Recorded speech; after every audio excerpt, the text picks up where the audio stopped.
When a child's cry silenced Seoul's most glamorous party, no one dared to move except her. Crystal chandeliers hung like frozen waterfalls above the grand ballroom of Seoul's Imperial Plaza Hotel, casting prismatic light across marble floors so polished they looked like mirrors. Everything gleamed with wealth: the champagne fountains, the ice sculptures, the designer gowns that whispered with every movement. Standing near the entrance, clipboard in hand, was Amara, a stunning black woman draped in a deep burgundy dress that complemented her rich brown skin. Her natural hair was styled in an elegant updo, and her dark eyes surveyed the room with practiced precision. She wasn't a guest at this exclusive fundraiser. She was the architect behind it, the event coordinator who made certain the elite of Seoul enjoyed themselves without ever noticing the work that went into their pleasure. Her smile was her shield. Her composure was her strength. Welcome to Cora Storytales, besties. Please like and subscribe because what happens next will leave you breathless. The evening hummed with laughter and string quartet melodies until the massive doors swung open and the room fell into hushed reverence. He had entered. Kang Do-hyun. The name alone made Seoul's most powerful men straighten their shoulders. Officially, he was a real estate mogul and venture capitalist. Unofficially, everyone knew he controlled half the city's underground operations. He moved through the crowd like winter itself, dressed in a perfectly tailored charcoal suit, his expression carved from stone, his eyes revealing nothing. Beside him walked a small boy, perhaps 6 years old, dressed in a miniature navy suit. The child's hand clutched his father's jacket, and his eyes darted nervously around the overwhelming scene. Amara's gaze lingered on them.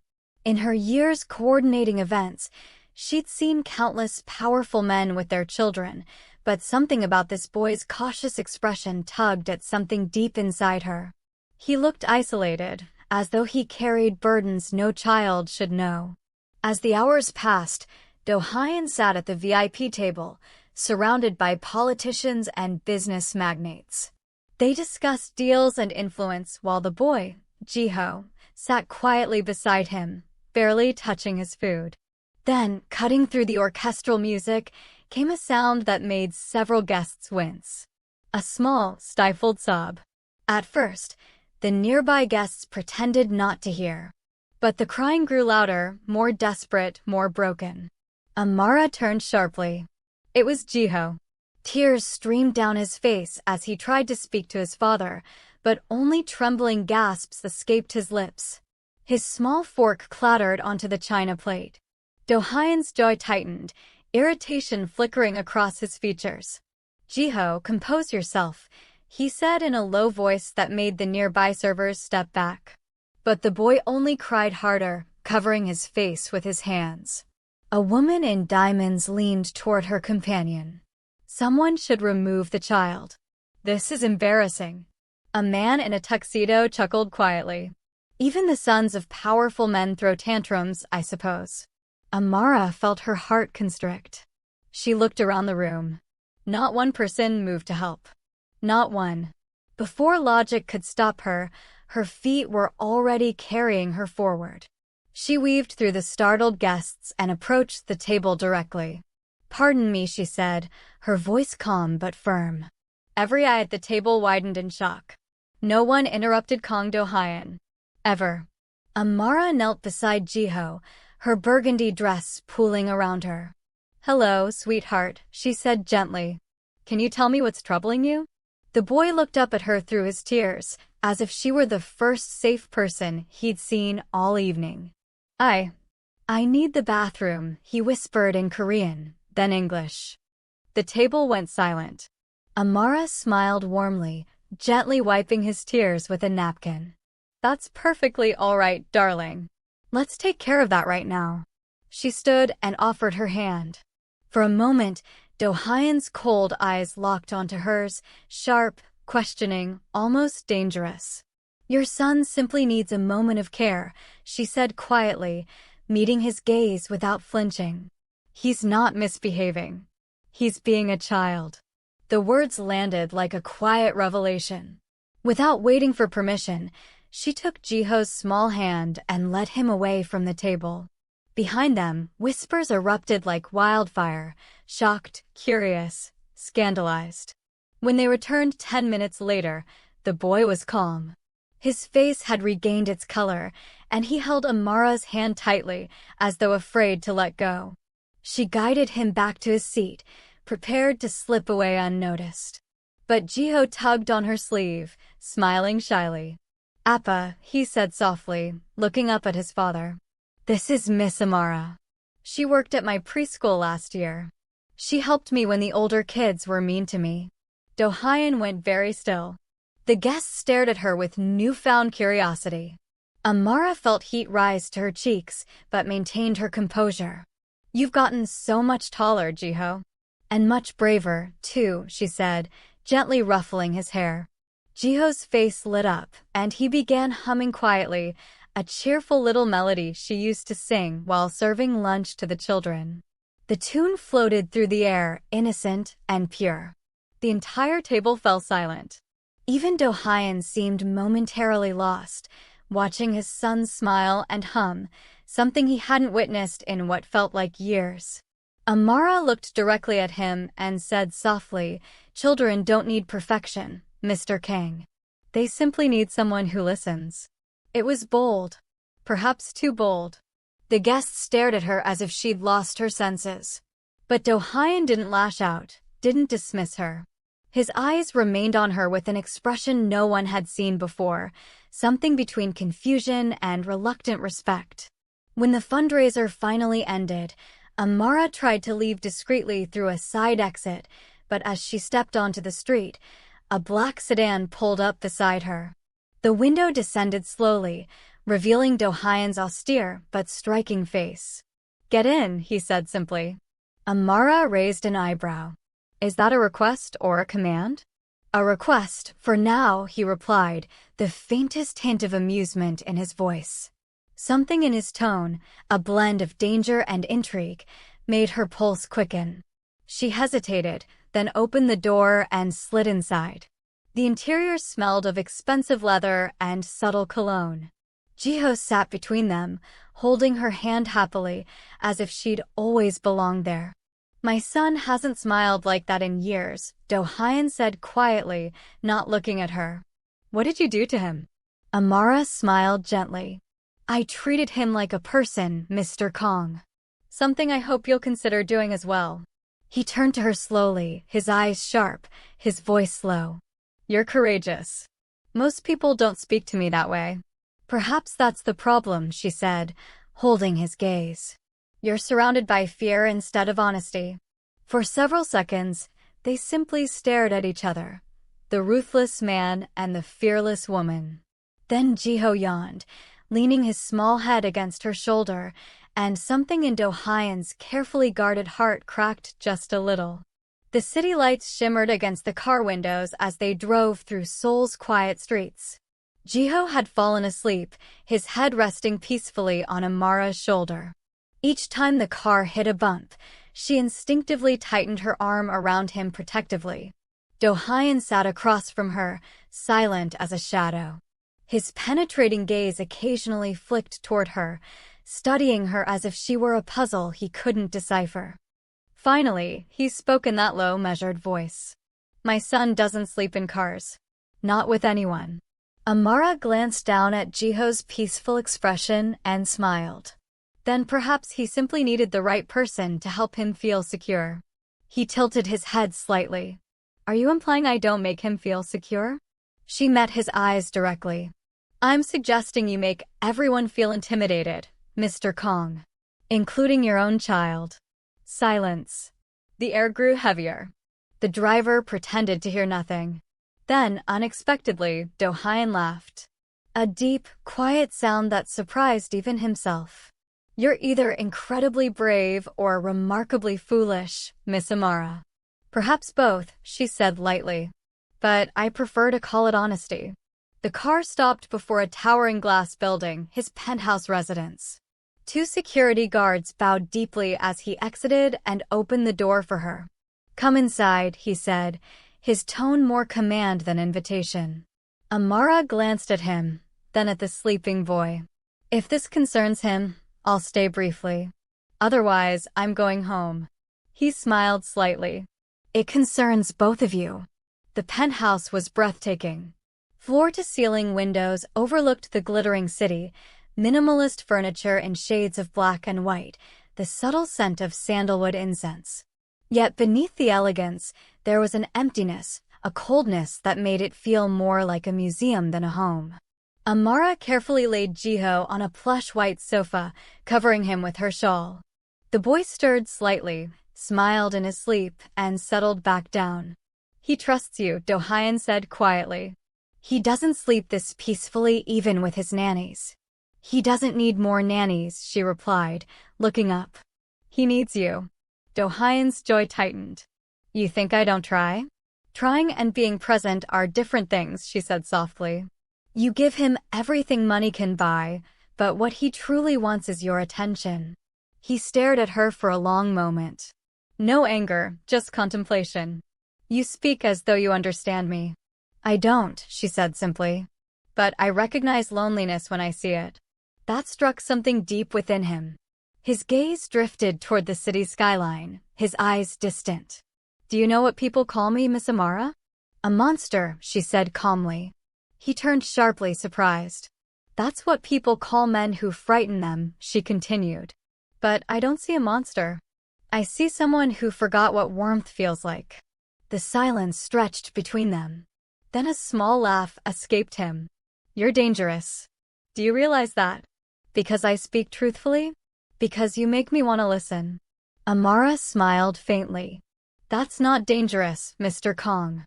That's human. Just then, Jiho stirred awake, rubbing his eyes sleepily. Miss Amara? Yes, sweetheart. Can you sing that song again? Do-hyun raised an eyebrow. Song? Amara smiled and began humming softly, her voice gentle as falling rain, the same melody from the ballroom. Simple, comforting, filled with innocence. Jiho rested his head on her lap, content. Do-hyun simply watched. Something in his chest ached, a feeling he couldn't even name. When the song ended, Jiho had drifted back to sleep. Amara looked up to find Do-hyun still staring. What? She asked. He shook his head slightly. Nothing. It's just unusual, watching someone enter my home and change the atmosphere so completely. Perhaps your home was waiting for it, she said quietly. He leaned against the wall, his expression unreadable. You should visit more often. Jiho clearly wants you here. And what about you? She teased gently. Do you want me here too? He smirked, that faint dangerous edge returning to his tone. I don't want people, Miss Amara. I tolerate them. She smiled knowingly. Then I suppose I'll accept being tolerated. It's a start. He actually laughed this time. Brief, low, genuine. You're unlike anyone I've met. And you're not as heartless as you pretend, she replied.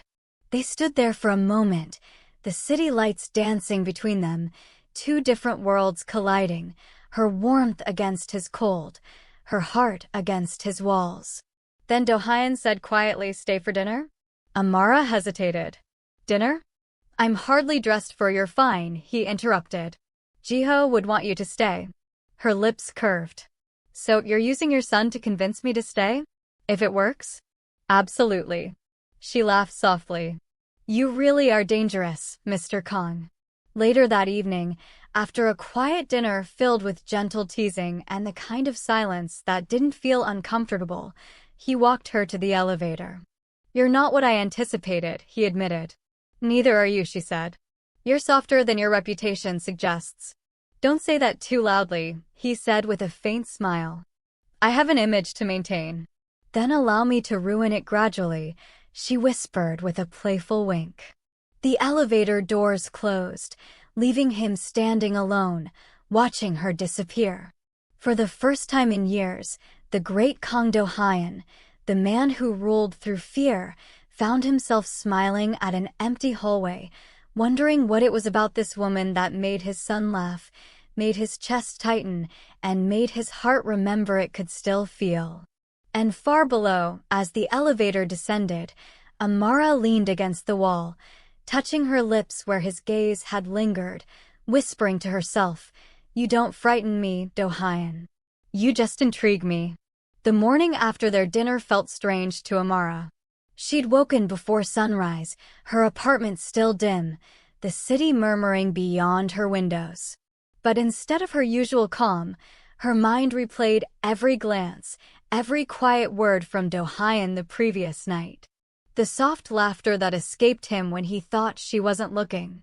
The expression in his eyes when she sang to his son. She poured herself tea and shook her head. "Pull yourself together, Amara," she muttered. "He's just another client.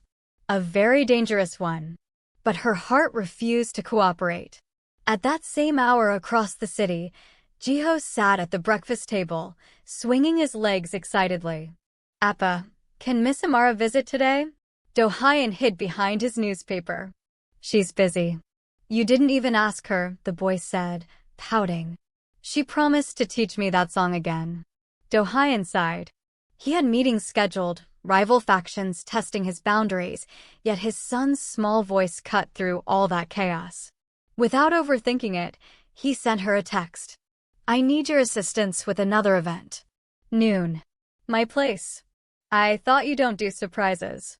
This one involves my son." She smiled at the screen. He couldn't even say please, she thought, grabbing her bag. By noon, she stood once again before his penthouse door. A guard opened it with a respectful bow.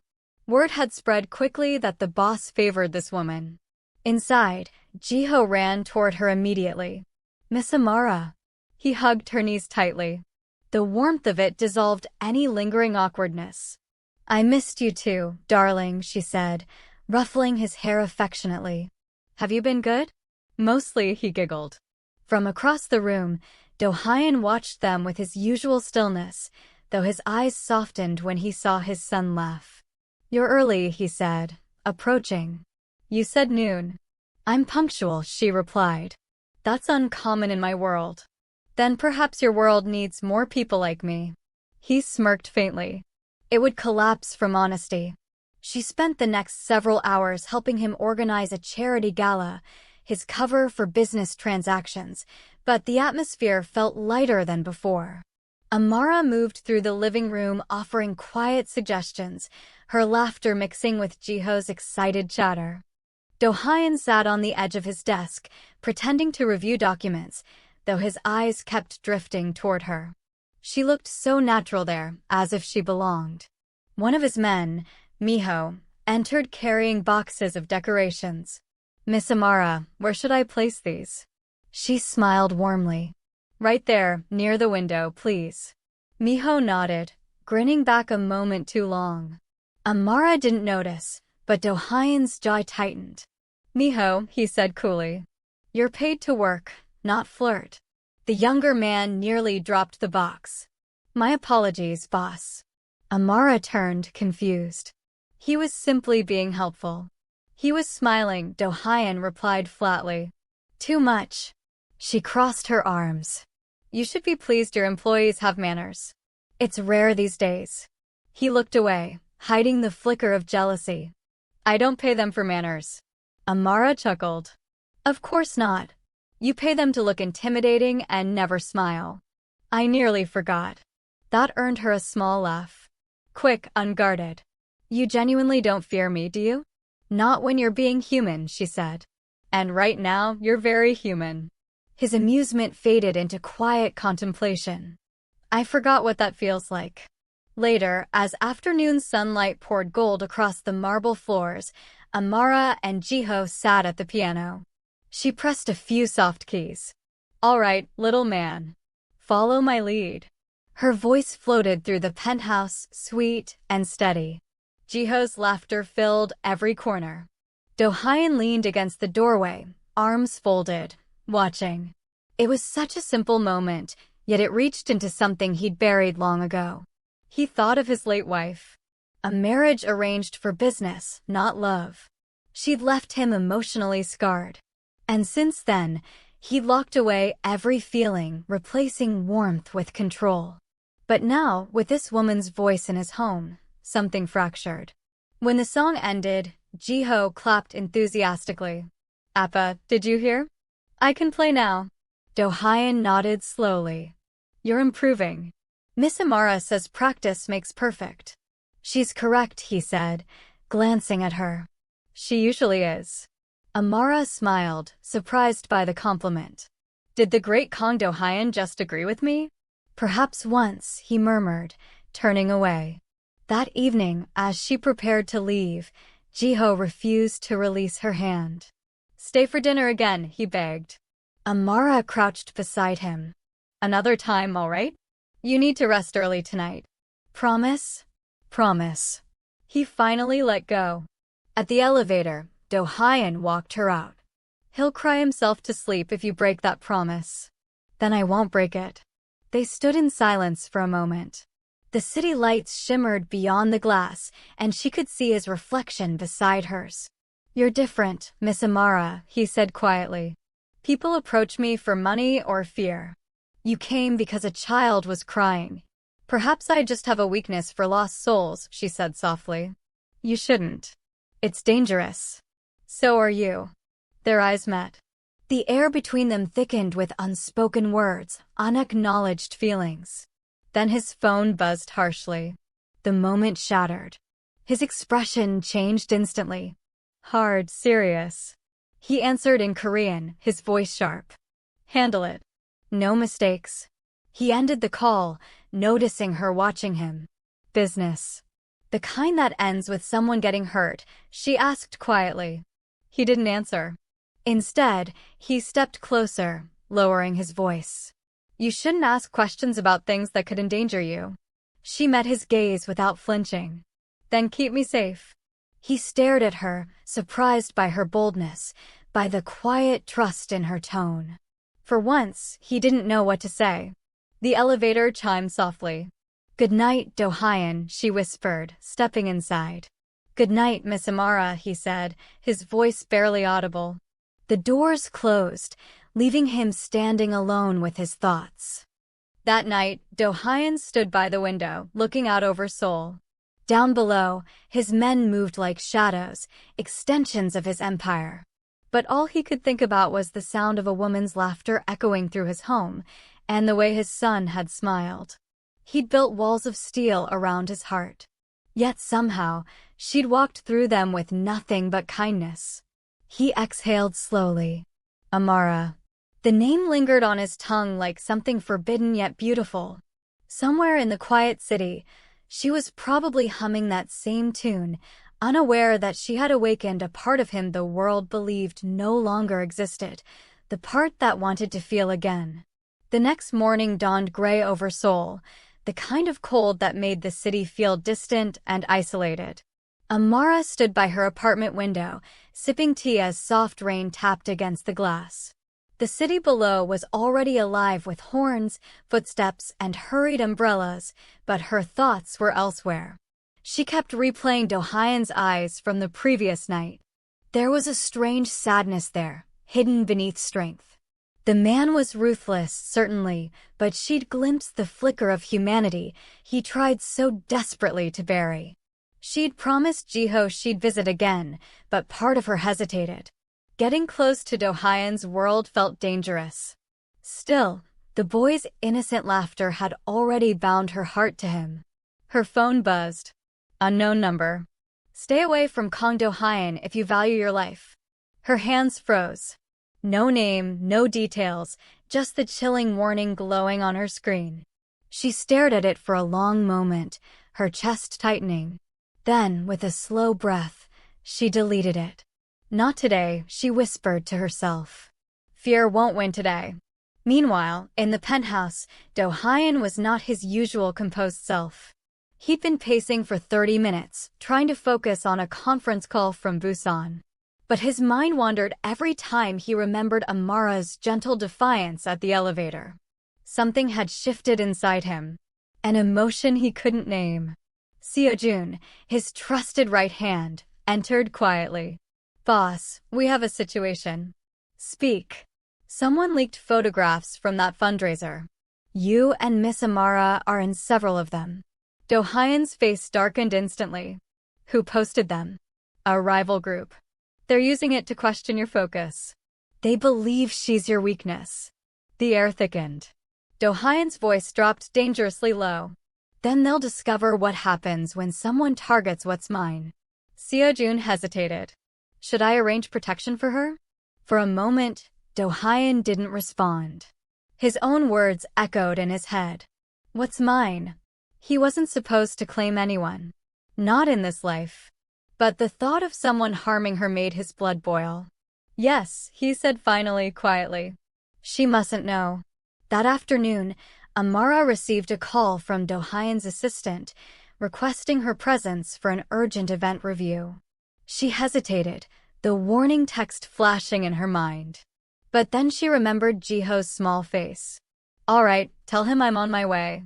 She dressed in a soft beige trench coat, her natural curls styled loosely, and left her apartment, unaware that two men were following her at a distance.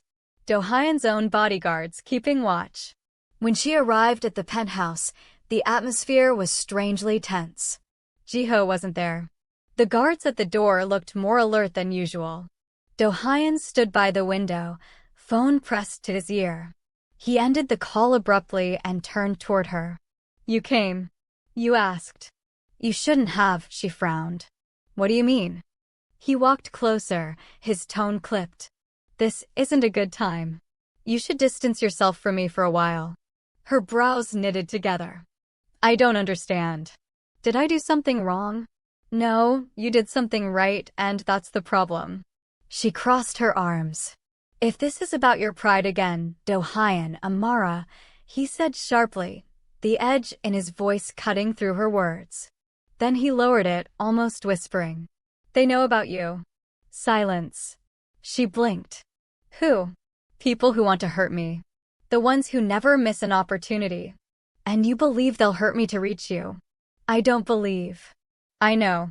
For a second, she saw the fear he would never admit. It was raw, unguarded. He was frightened. Not for himself, but for her. So what? You'll just push me away, she said quietly.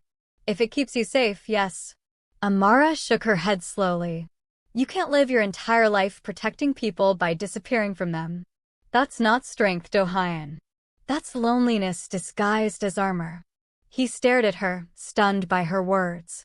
No one spoke to him like that. You don't understand the kind of man I am, he said roughly.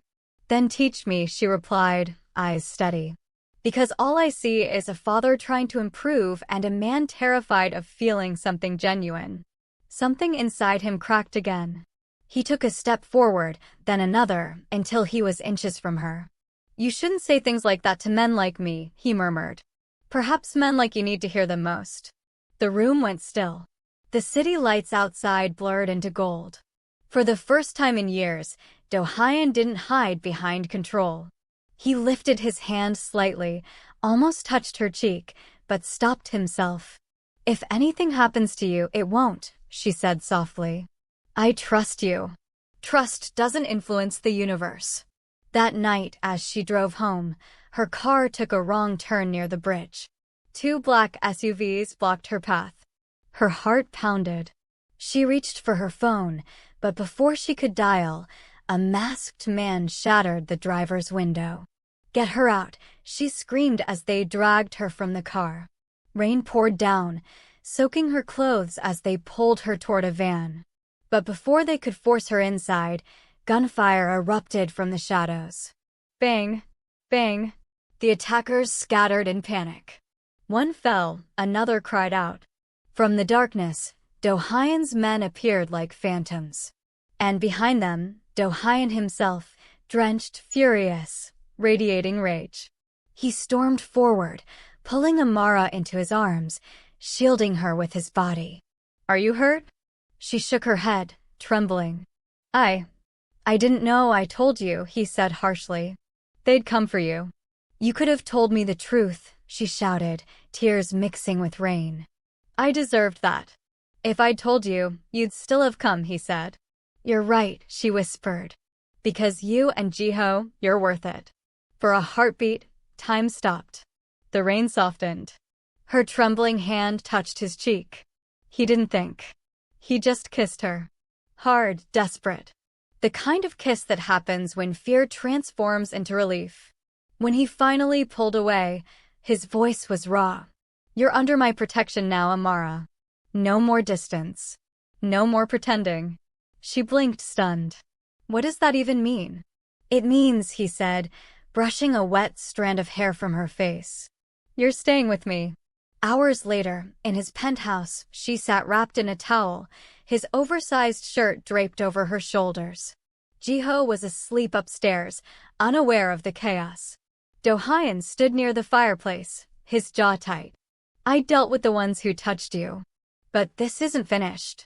Amara looked up at him, exhaustion in her eyes. "So now I'm your prisoner?" He turned, his expression softening. "No. You're the only person who makes this place feel alive." The confession slipped out before he could stop it. And Amara's heart pounded in her chest. "You can't just say things like that, Do-hyun," she whispered. "I don't say things I don't mean." He walked closer, stopping just a breath away. "You entered my world uninvited. And somehow you made me wish I could remain human a little longer." Her eyes glistened. "Then stay human. For Jiho. For yourself." He shook his head slowly. "No. For you." That night, long after he left her room, Amara lay awake listening to the rain. She had stepped into a world of danger and secrets.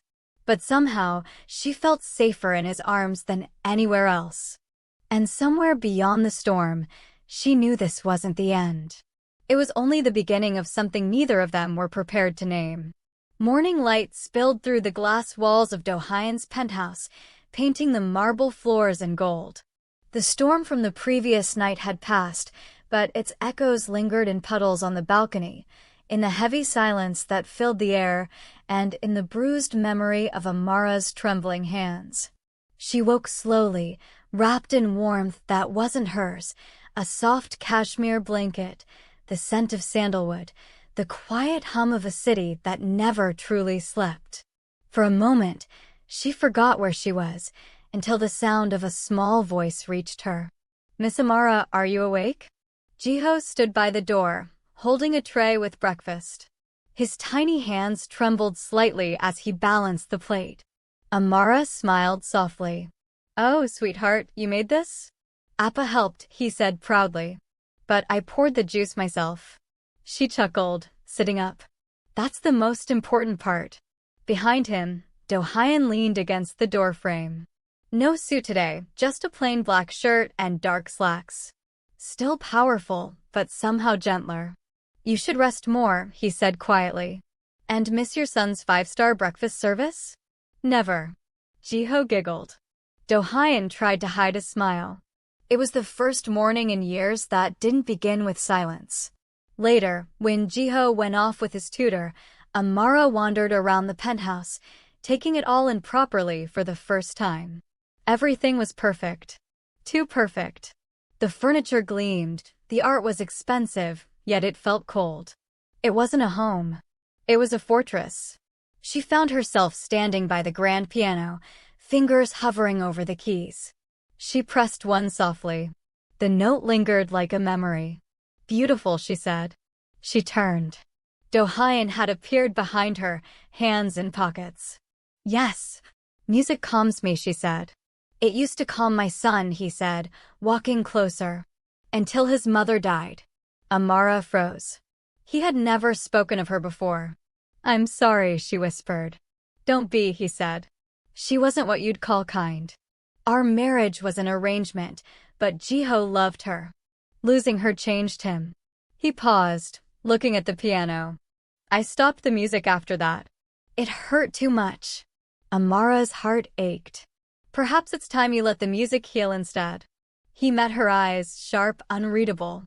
"You truly believe music can repair a man who built his empire on violence?" "I believe kindness has already started," she replied softly. "And you can't stop it now." He exhaled, looking away. "You're dangerous, Amara." "You say that as if it's a bad thing." "For me, it is." Days passed, and for the first time, Do-hyun's penthouse felt alive. Amara filled it with laughter, helping Jiho with his homework, cooking meals the staff had never seen before, humming as she moved through the halls. Even the guards seemed lighter. The walls that once echoed with silence now carried warmth. But beneath that warmth, the shadows never truly left. One evening, Seojun came in, his face tense. "Boss, trouble. The young syndicate is demanding a meeting. They say it's about what happened at the bridge." Do-hyun's jaw tightened. "They're testing me." They also mentioned the woman. The air went cold. "Then I'll handle it," Do-hyun said, grabbing his coat. "Should we increase security here?" "No," he said, eyes dark. "If they come near this place again, I'll bury them myself." Amara, who had overheard from the hallway, felt her chest tighten. When he turned and saw her, he paused. "You were listening." "You're walking into danger again," she said quietly. "You can't keep living like this, Do-hyun. It's the only way I know how to protect what's mine." "You keep saying that," she whispered. "But people aren't possessions. You can't protect love by locking it away." Something flickered in his eyes. Pain, pride, perhaps both. He stepped closer, lowering his voice. "And what if love is the only weakness that could destroy me?"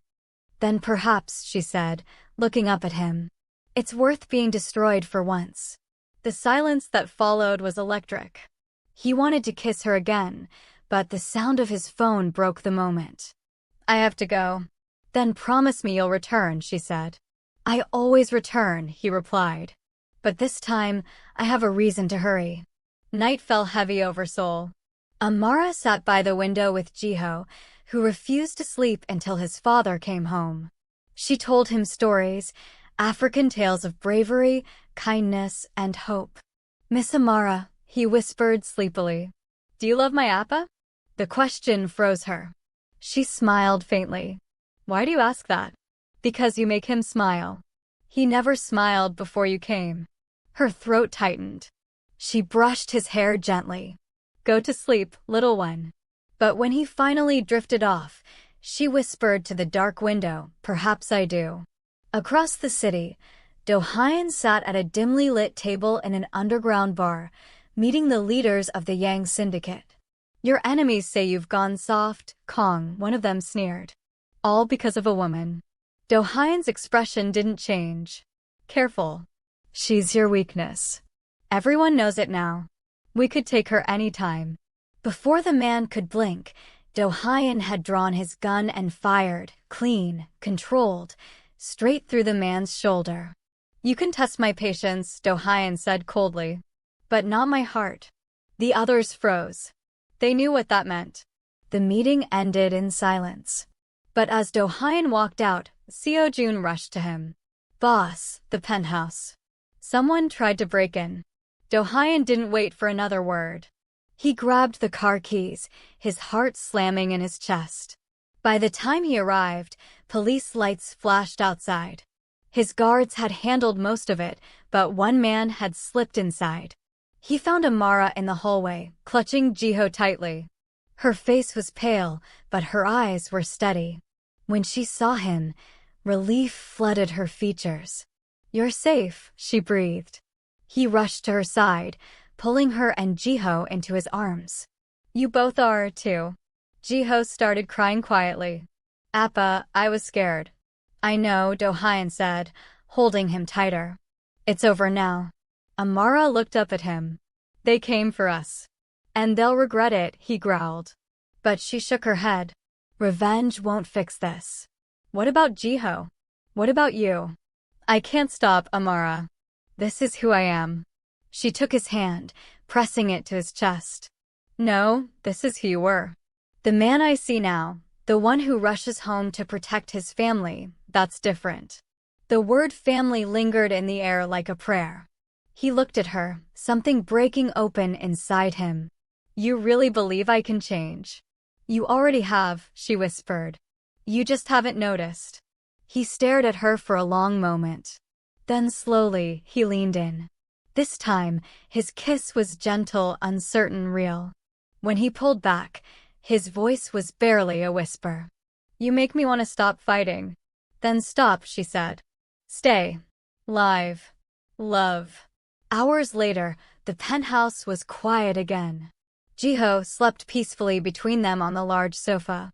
Amara rested her head on Do-hyun's shoulder, their fingers loosely intertwined. Outside, the city pulsed with its usual chaos, but inside there was stillness. For the first time, Do-hyun realized what peace felt like. Not the kind won by power, but the kind gifted by love. He glanced at Amara, her eyes closed, her face calm. She had walked into his world of shadows and somehow brought light with her. And though he didn't say it aloud, he knew he would burn the world before letting it take her away again. The morning after the attack was strangely calm. Sunlight broke through the clouds over Seoul, washing the skyline in gold. The air felt lighter, cleaner, as if even the heavens knew something was about to change. Amara stood by the wide glass window of the penthouse, watching Jiho chase his small toy car across the floor. His laughter filled the room again, innocent, full of life. Behind her, Do-hyun sat quietly, still in his black robe, his coffee untouched. For once, the man who ruled Seoul's underworld looked uncertain. You're quiet, Amara said softly without turning. I'm thinking, he murmured. About what? About what kind of father I've been, and what kind of man I want to become. She turned then, studying him. The exhaustion in his eyes told stories of sleepless nights and buried guilt. Then perhaps it's time to stop being the man the world fears, she said gently. And become the man your son looks up to. He looked up at her, eyes dark, searching. You make it sound easy. It's not, she said. But it's possible. Their eyes held. A quiet understanding passed between them, the kind that didn't need words. That afternoon, Do-hyun called his men to the meeting room. The entire crew gathered, Seo-jun, the lieutenants, the guards who had served him for years, all of them silent, waiting. He stood at the head of the long table, his expression calm, but his voice steady and final. I built this empire to protect what was mine, he began. But somewhere along the way, I lost myself in it. I lost my peace, my son, my heart. A few exchanged glances. No one dared speak. From today, I'm stepping back. Seo-jun will take over operations. I'm done with bloodshed. Done with fear. The silence that followed was heavy. Seo-jun looked stunned. Boss, if you walk away, they'll see it as weakness. Let them, Do-hyun said simply. For the first time, I don't care. Seo-jun clenched his jaw. And Miss Amara?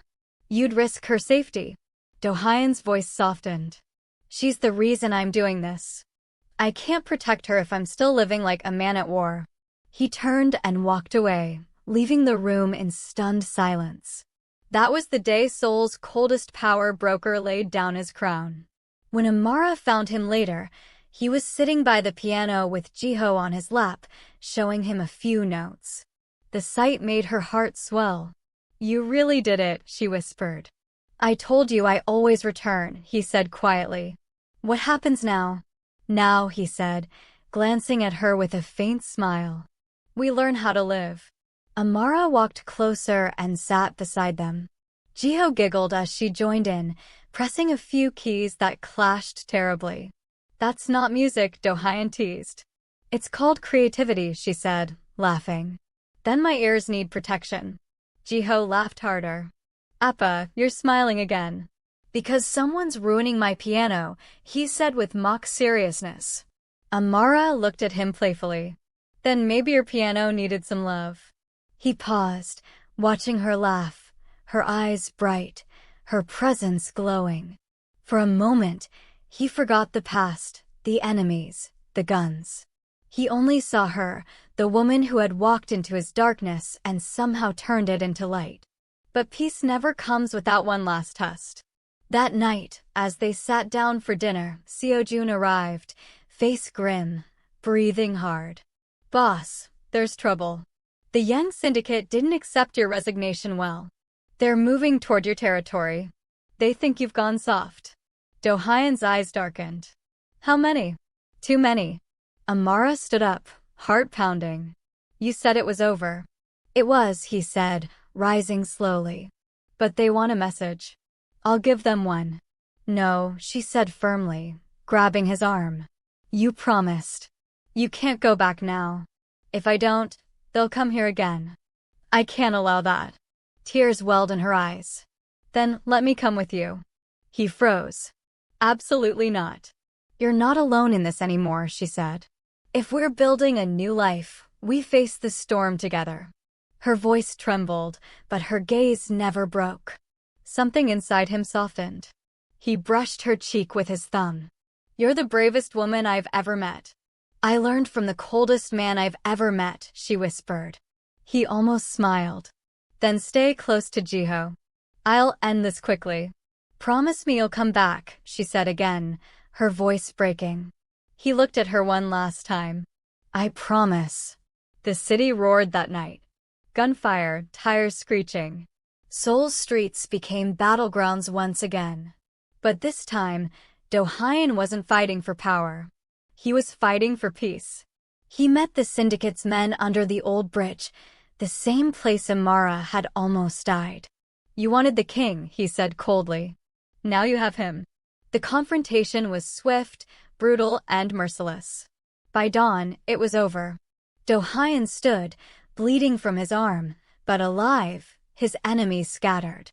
He looked toward the rising sun, a man who had finally buried his demons. When he returned home, Amara was waiting by the door. The moment she saw him, blood-stained, exhausted, but breathing, she ran straight into his arms. You're hurt, she whispered. I've been worse. You said you'd end it quickly. And I did, he murmured, holding her tighter. It's finished now. Her tears soaked his shirt. Don't ever scare me like that again. Then don't ever stop being my reason to come home, he said softly. She looked up at him, eyes glistening. You're home now, Do-hyun. Really home. He leaned down and kissed her. Not out of fear, not out of desperation, but out of love, deep, certain, human, the kind that healed wounds power couldn't. Weeks passed. The mansion changed. The guards grew fewer. The air lighter. Do-hyun opened a new business, a chain of cultural cafes across Seoul named Giara, after Jiho and Amara. Amara ran the design side. Do-hyun handled logistics. Together they built something honest. Jiho loved the music that filled each cafe. He would run around singing the same tune Amara had taught him in preschool, the same song that had started it all. One evening, as they closed the cafe for the day, Amara found Do-hyun sitting at a corner table, lost in thought. She sat beside him, brushing his hand with hers. What are you thinking about? How fortunate I am, he said simply. For a man who lived in the dark, I never thought I deserved the light. She smiled. You didn't find it, Do-hyun. You became it. He looked at her, the woman who had rebuilt his world from ashes, and pulled her closer. You changed everything, Amara. No, she said softly. We changed each other. That night, back in the penthouse, Jiho ran to the balcony, shouting, Miss Amara, come see the fireworks. She rushed out, laughing, and Do-hyun followed. The sky exploded in color. Red, gold, violet. Jiho giggled, his tiny hands pointing at the lights.